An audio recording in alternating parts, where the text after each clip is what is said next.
Hi, I'm Maureen Rust. I'm a librarian at Brooks Library, and we're celebrating Banned Books Week this week. So I wanted to read a quote from To Kill a Mockingbird, which is frequently on the most challenged book list. This is a quote from Scout Finch, a character in To Kill a Mockingbird. "Until I feared I would lose it, I never loved to read. One does not love breathing." Thank you. Hello, my name is Maurice Watkins III, pronouns he, him, his are my name, and I will be reading a quote from the book The Hate You Give by Angie Thomas. I can't change where I come from or what I've been through, so why be ashamed of what makes me, me? Hi, I'm Delaney May, and this is by Kurt Vonnegut. I hate that Americans are taught to fear some books and some ideas as if though they were diseases. Salman Rushdie. What is freedom of expression? Without the freedom to offend, it ceases to exist. My name is Bob Hickey, and I'm here to read a quote from Ann Patchett. "Some children were lucky enough to have their Potter novels banned by witch-hunting school boards and micromanaging ministers. Is there any greater job than a book you're not allowed to read?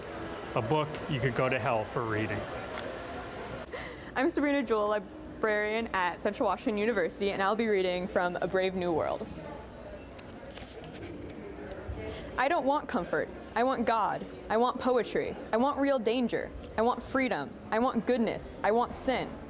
"In fact," said Mustafa Mon, "you're claiming the right to be unhappy." "All right then," said the savage defiantly, "I'm claiming the right to be unhappy.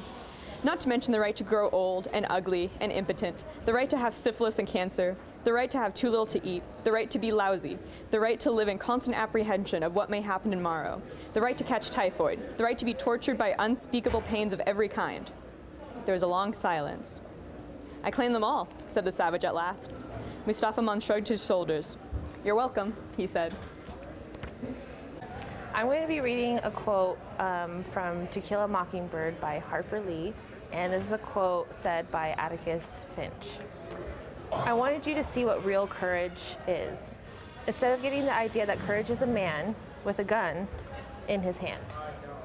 It's when you know you're licked before you begin, but you begin anyway and see it through no matter what." Hi, I'm Jason. I'm a graduate assistant here at Central. I'll be reading a quote from Stephen Chbosky. "Banning books gives us silence when we need speech. It closes our ears when we need to listen. It makes us blind when we need sight."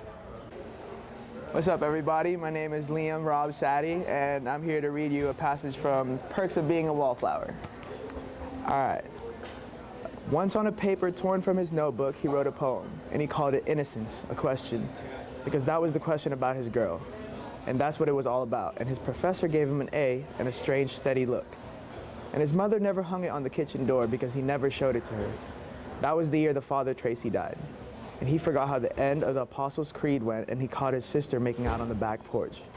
And his mother and father never kissed or even talked. And the girl around the corner wore too much makeup.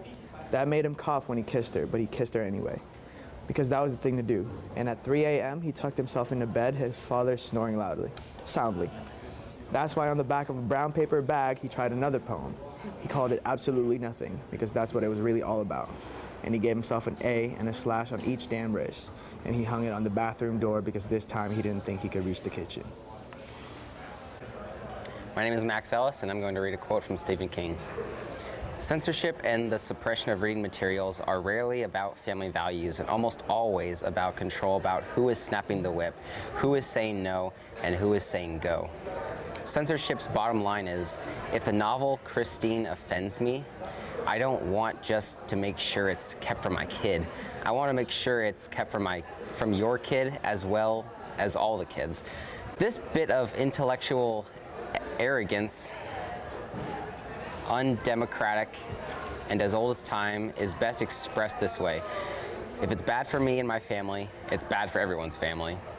Yet when books are run out of school classrooms and even out of school libraries as a result of this idea, I'm never much disturbed, not as a citizen, not as a writer, not even as a school teacher, which I used to be.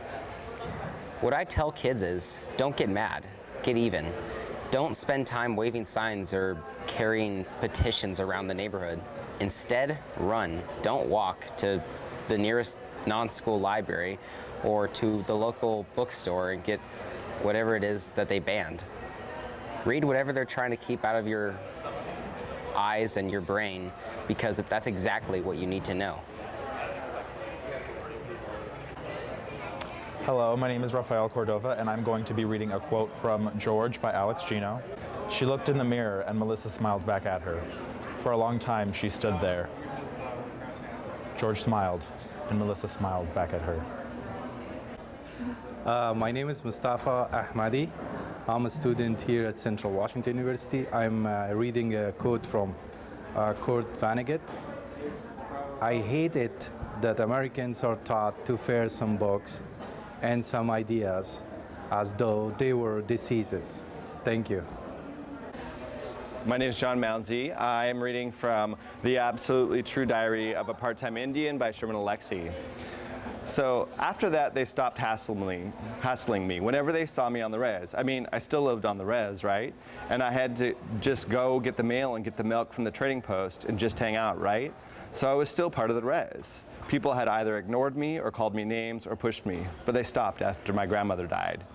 I guess they realized that I was in enough pain already, or maybe they realized they'd been cruel jerks. I wasn't suddenly popular, of course, but I wasn't a villain anymore. No matter what else happened between my tribe and me, I would always love them for giving me peace on the day of my grandmother's funeral. Even Rowdy stood just far away. He would always be my friend no matter how much he hated me.